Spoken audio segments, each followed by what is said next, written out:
দ্রুত যদি রক্ত বাড়াতে চান, এই 15টি খাবার অবশ্যই গুরুত্বপূর্ণ। আপনারা শেষ পর্যন্ত থাকবেন। আমি 15টি খাদ্য আপনাদেরকে এক এক করে বলে দেব। আপনারা এই 15টি খাদ্য আপনার আশপাশেই পাবেন, আপনারা সহজেই পাবেন। এটি সহজলভ্য। বিশেষ করে কলা, এই কলা আপনারা যদি নিয়মিত 2 থেকে 4টি করে কলা খেতে পারেন, ইনশাআল্লাহ আপনার রক্ত শূন্যতা অনেক অংশেই কমে যাবে। আর কলা অ্যাভেলেবেল পাওয়া যায়, যে কোনো কলা হলেই চলবে। দ্বিতীয়ত হচ্ছে ডালিম। আপনারা জানেন ডালিম বা আনার আমাদের আশপাশে কিনতে পাওয়া যায়, তবে দাম একটু বেশি হলেও আপনি পরিমিত অল্প করে ভেঙে ভেঙে আমরা নিয়মিতভাবে এই ডালিমটি অল্প করে রেগুলার খাবেন। তাহলে দেখবেন আপনাদের কি হবে, এই রক্ত তৈরি হবে দ্রুত। আর তৃতীয় নম্বর হচ্ছে গরুর কলিজা। এই গরুর কলিজাটা আমাদেরকে আশপাশে পাওয়া যায় এবং অ্যাভেলেবেল পাওয়া যায়, দাম বেশি। তবুও আপনারা কি করেন, পরিমাণে খুব কম কিনবেন, অল্প কিনে ফ্রিজে রাখবেন না। এটা আপনার খুব টাটকা অবস্থায় এক বেলায় খেয়ে নেবেন, দিনের বেলা খাবেন, রাতে খাবেন না। 4 নম্বর ডিম। এটা তো আপনাদের সবচেয়ে সোজা, হাতের কাছেই পাওয়া যায়। আপনার অন্তত 2টা থেকে 1টি করে ডিম, পারলে 2টা করে ডিম আপনার রেগুলার খাবেন। এটা হলো 4 নম্বরে। 5 নম্বরে কলার মোচা, যা খুবই সহজলভ্য, দাম অনেক সস্তা, আর আপনার আশপাশে গ্রাম অঞ্চলে অ্যাভেলেবেল পাওয়া যায়, যা আপনাদের হাতের কাছে অ্যাভেলেবেল। আর আমরা বাজারেও খুব কম দামে কিনতে পারি। এই কলার মোচায় প্রচুর পরিমাণে আয়রন আছে, যা খেলে আপনার রক্ত বাড়বে।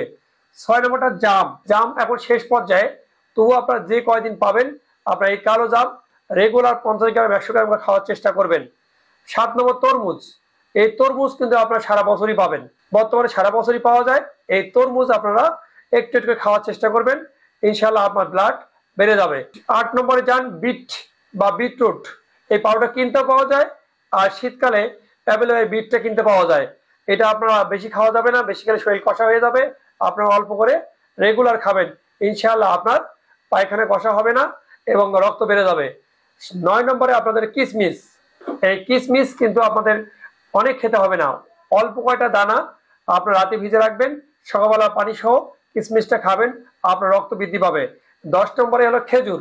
এই খেজুর এটাও আমাদের সহজলভ্যই, সব কম দামে পাওয়া যায়, বেশি দামে পাওয়া যায়। খেজুর একটা হলেই হলো। আপনার এই খেজুরটি 2-4টি করে দানা রেগুলার খেজুরটা খাবেন, ইনশাআল্লাহ আপনার রক্ত বেড়ে যাবে। আর একটা পালং শাক। এটা তো আমাদের সারা বছরই পাওয়া যায় কম বেশি, তবে শীতকালে বেশি পাওয়া যায়। আপনারা এই পালং শাকটা খাওয়ার জন্য চেষ্টা করবেন। 12 নম্বরে লাল শাক। এটাও সারা বছর পাওয়া যায়, আপনার লাল শাক খাওয়ার চেষ্টা করবেন রেগুলার, ইনশাআল্লাহ আপনার রক্ত বেড়ে যাবে। আর একটা কচু শাক, এটা আশপাশে পাওয়া যায় এবং কিনতেও পাওয়া যায় অ্যাভেলেবেল। আপনারা অবশ্যই এই কচু শাকটা খাওয়ার চেষ্টা করবেন। আর 14 নম্বরে এসে ট্যাংরা মাছ, আর 15 নম্বর শিং মাছ। এই মাছগুলো আপনাদের সারা বছরই পাওয়া যায়। যদি আপনার বিলের মাছ বা নদীর মাছ হয় তবে সবচেয়ে ভালো, না হলে কোনো সমস্যা নেই।